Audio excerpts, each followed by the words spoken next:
Sahim Daf Samachet traite le sujet de Korban Pessah qui tombe pendant Shabbat, c'est-à-dire le 14 Nissan, le jour où on fait la shrita du Korban Pessah, il tombe pendant un Shabbat. Alors qu'est-ce qu'on fait? Est-ce qu'il y a des différences? Il n'y a pas de différence. On va essayer de résumer les halachot qui sortent dans l'Agmara, comme on a fait un peu hier à propos du sujet général du Korban Pessah. On va faire aujourd'hui à propos du Korban Pessah qui tombe pendant Shabbat. Comme cette année, Bezrat Hashem, si le Beit HaMidrash va être reconstruit, on devra les connaître, ces halachot-là. Alors, on va se baser encore une fois sur le Rambam, dans le premier Pérek des halachot de Korban Pessah. Comme vous pouvez remarquer d'ailleurs, dans les shiurim depuis le début du Pérek, on mentionne très peu le Shulchan Aruch. En général, quand on cherche une halakha, on ouvre le Shulchan Aruch parce que le Rambam lui-même, il n'est pas tout le temps tranché dans l'halakha dans le Shulchan Aruch. Mais là, il faut savoir que le Shulchan Aruch n'a pas fait de halachot du tout sur les korbanot, sur les halachot de Touma et Tahara. Donc, sur toutes les halachot qui ne sont pas nécessaires aujourd'hui, du temps où il n'y a pas le Beit HaMikdash, le Shulchan Aruch n'a pas fait de halachot là-dessus. Donc, tout le temps, quand on fait des halachot sur les korbanot ou sur les choses comme ça, on se base sur le Rambam. Alors, premier point, il faut savoir que de manière générale, le Korban Pessah, le Korban lui-même, il repousse Shabbat. Donc, la mitzvah de faire le Korban Pessah, d'offrir ce sacrifice-là, on le fera même pendant Shabbat. Par contre, on va trouver plusieurs différences dans la Gemara où pendant Shabbat, on ne le fera pas. Premièrement, les choses qu'on peut faire avant Shabbat ne vont pas repousser Shabbat. Par exemple, si j'ai besoin de transporter mon Korban dans un domaine public, on n'aura pas le droit de le faire avant Shabbat. Il faut tout organiser avant Shabbat. Tout ce qu'on peut organiser avant Shabbat, on le fera avant Shabbat. Par exemple, le couteau, si on a besoin d'amener un couteau pour faire la shrita au Beit HaMikdash, on l'amènera pas pendant Shabbat. Donc, on pourra, par contre, marcher à côté du Korban que lui-même, il marche, à côté du chevreau ou d'Avrobi, en marchant pour aller en direction du Beit HaMikdash, sans le porter. Et c'est écrit que si on a besoin d'amener le couteau parce qu'il a oublié de l'amener avant Shabbat, on mettra le couteau sur l'agneau et on le transportera de cette manière-là. Deuxièmement, le dépecement. Dépecer le Korban, il y aura une différence là-dessus. Alors, on sait que par la shrita elle-même, et de brûler les choses qu'on va brûler sur le misbéach du Korban, on les fera aussi pendant Shabbat, parce que ça, on peut pas le faire avant Shabbat. La mitzvah du Korban, elle tombe le 14 Nissan, qui est cette année-là un Shabbat. Donc, on va faire la shrita, on va brûler les parties, comme on a dit, les imourin, d'ailleurs, ça s'appelle. Donc, si on veut savoir ce que c'est les imourin, on va retrouver ce mot-là plusieurs fois dans la Gemara. Les imourin, c'est pas certaines parties spécifiques qui se trouvent, certaines parties du corps, certains membres qui se trouvent dans l'animal. Imourin, il y a deux explications dans la Rishonim.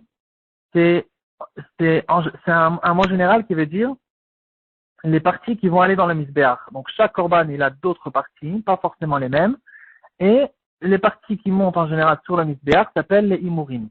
Alors, imourin, ça vient du mot moré, donc c'est une importance. Ces parties-là sont les parties importantes que la Torah désigne à brûler sur le misbéach. Comme ça explique le Aruch. Le Rambam, il explique d'une autre manière. Imourin, ça vient du mot amira. Amira, c'est la parole. Donc, les parties qui ont été dites autre part dans la Torah, qu'à propos de ce korban-là, tel et tel membre, on va les sortir pour les brûler. Donc, on ferme la parenthèse. En tout cas, on fait la shrita, on brûle les imourin, comme on a vu sur le misbéach pendant Shabbat, malgré que c'est des melachot, on n'a pas le droit en général de les faire. De dépecer aussi, c'est une autre melacha, des 49 melachot de Shabbat, on va le faire aussi pendant Shabbat. Par contre, on va le faire beshinouy, donc on va le faire d'une autre manière, on a l'habitude de dépecer. En général, on les dépeçait sur des bâtons et des crochets qui étaient dans le Beit HaMikdash. Pendant Shabbat, on va pas faire de cette manière-là. On va prendre deux kohanim, chacun il va mettre la main sur l'épaule de l'autre, et on va pendre le korban avec un nerf qui est très fort dans le pied. On va le pendre sur les mains de ces kohanim-là, et il viendra un troisième kohen, ou bien eux-mêmes s'ils arrivent, ils vont dépecer le korban de cette manière-là, parce que on ne transportera pas les bâtons, ou parce qu'il y a un problème de mouktsé d'après le Rambam, d'après Rashi, c'est un problème de peur qu'il va lisser les bâtons, et donc on n'a pas le droit. Donc ici, on peut se poser une question générale. On sait que le problème de mouktsé ou de lisser les bâtons, c'est qu'un problème des Rabbanan. Or, on a une règle générale que dans le Beit HaMikdash, il n'y a pas de Issourim des Rabbanan. Tout ce qui sera des Rabbanan, on le fait dans le Beth Amikdash, on n'a aucun problème avec ça. Donc, il faut ici trouver, on va voir dans ce shiur plusieurs exceptions, que même si c'est une source qui n'est que des Rabbanan, on ne le fera pas même au Beth Amikdash.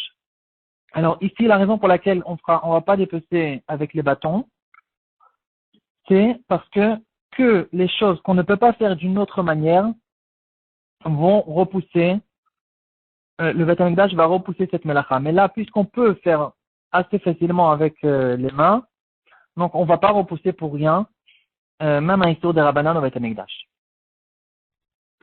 Troisièmement, il y a la sugya qui parle de laver, nettoyer le sol de la Hazara. Donc, après que tous les corbanotes ont été faits, la Hazara, le sol, il était sale, il était plein de sang. Alors, la manière où on nettoyait, ils disent, Rashi et Barthénora, ils expliquent que dans la Hazara, il y avait une rivière qui passait d'une montagne proche qui était encore plus haute que la montagne du Beth Amikdash. Et donc, avec ça, elle arrivait à faire monter l'eau jusqu'à la montagne du Beth Amikdash. Et donc, il y avait une rivière qui rentrait et qui sortait. Les Kohanim, ils bouchaient la sortie d'eau. Et à cause de ça, la rivière, elle montait. Et elle inondait complètement toute la Hazara. Et après, quand on rouvrait la sortie d'eau, alors toute l'eau, elle descendait. Et la Hazara, elle était propre comme du lait, le Tosefta dit. Et le sol, il devenait propre comme du lait.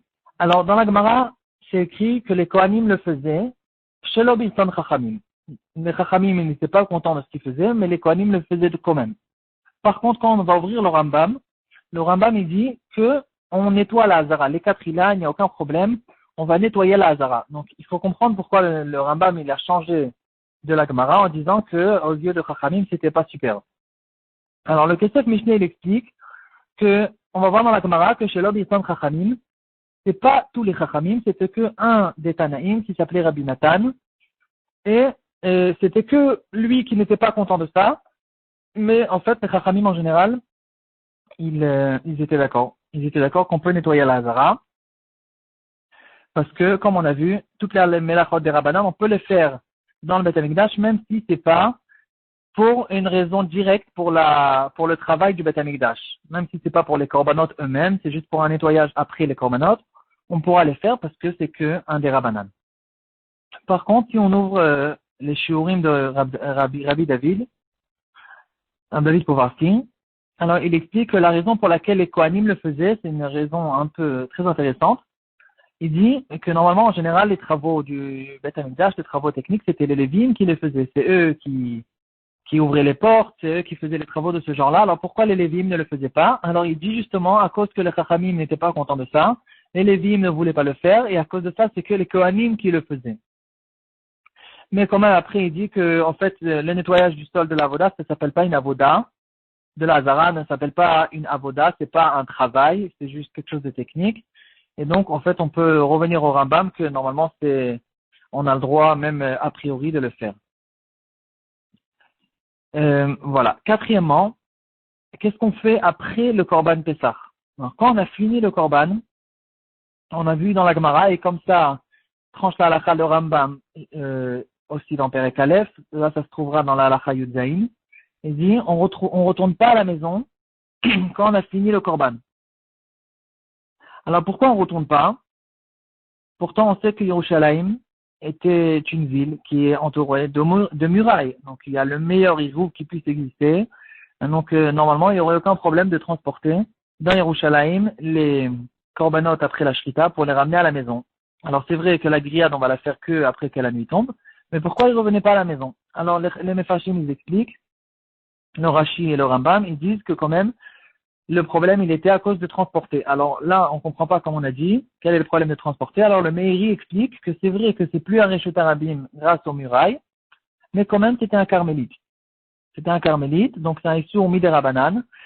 Et pourquoi on ne dit pas ici la règle générale que des Rabbanan ils repoussent les Melachot du Mikdash? Alors il dit que c'est que dans le Beth Amikdash que ça repousse, mais après quand ils vont sortir du Beth Amikdash pour transporter, là ils n'auront plus le droit. Donc c'est la raison pour laquelle on reste dans le Beth Amikdash pour le faire.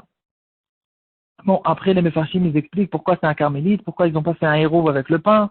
Ils auraient dû faire même un héros avec le pain du moment qu'ils ont des bonnes méchisotes autour. ils en parlent longuement. Ils disent, par exemple, une des réponses, c'est qu'on n'a pas le droit de faire un hirouf sur une ville entière, comme on voit dans Masechet Eruvin. Et donc, les Chachamim ne voulaient pas faire sur toute la ville, laisser une exception dans la ville d'un endroit, parce que les gens, ils allaient se tromper, ils allaient transporter là-bas. Il y en a d'autres qui expliquent que non, on parle après que les Romains, ils sont venus, ils ont fait des failles dans les murailles. Et donc, il y a eu des problèmes, il y a eu des pirtotes. Et c'est la Mishnah, elle se revient sur cette période-là. Bon, quoi qu'il en soit, en tout cas, il y a un problème de transporter le Corban après le Corban Pessah. Alors, qu'est-ce qu'ils faisaient? Alors, on a vu, il y avait 3 groupes qui faisaient le Corban Pessah. Alors, le premier, il sortait sur la montagne du Harabaït, qui était complètement Reshut Hayachid, donc il n'y avait aucun problème de sortir là-bas. Le deuxième groupe, quand ils sortaient avec leur Corban, ils allaient au Cheil. Au Cheil, c'était un endroit qui se trouvait entre la barrière qui annonçait aux Goïm et aux Tmeim de ne pas rentrer plus loin que là, et la Ezrat Nashim, les escaliers. Là-bas, il y avait encore la place pour le deuxième groupe. Et le troisième groupe, c'est écrit d'après notre Gemara, Omdim Ba'azara. Donc, il restait dans la Hazara. Et du mot Omdim Ba'azara, le Rabbi Akiva Eger, il fait une déduction. C'est pas écrit comme tout le reste. Ils vont s'asseoir dans le Harabaït, ils vont s'asseoir entre pas. Mais ils restaient debout parce que on sait qu'on n'a pas le droit de s'asseoir dans la Hazara, il faut rester debout. Donc, il restait dans la Hazara. Par contre, dans le Tosefta, c'est écrit que eux aussi, ils sortaient de la Hazara. C'est pas kavod pour la Hazara de rester comme ça à attendre avec les corbanotes. Donc, ils sortaient de la Hazara et ils s'asseyaient dans la Ezrat Nashim, qui était vide à ce moment-là. Et là-bas, ils attendaient jusqu'à que la nuit tombe. Donc, si on veut résumer un petit peu les halachot qui sortent d'ici, les différences qu'il y a entre Shabbat et Chol pour le jour qui sort le 14.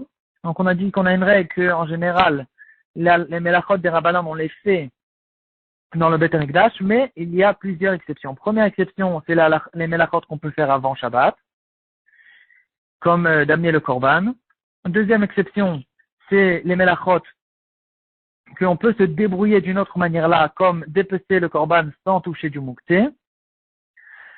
Troisième exception, c'est que dans le Beth Amikdash, mais quand on sort du Beth Amikdash, même si on parle de Korbanot, on n'aura pas le droit, comme sortir le Korban après qu'il a été shrité. Mais quand on n'est pas dans ces exceptions, on pourra faire des melachot des Rabbanan, même si c'est pas un travail direct pour le Korban, comme par exemple nettoyer le sol de la Hazara.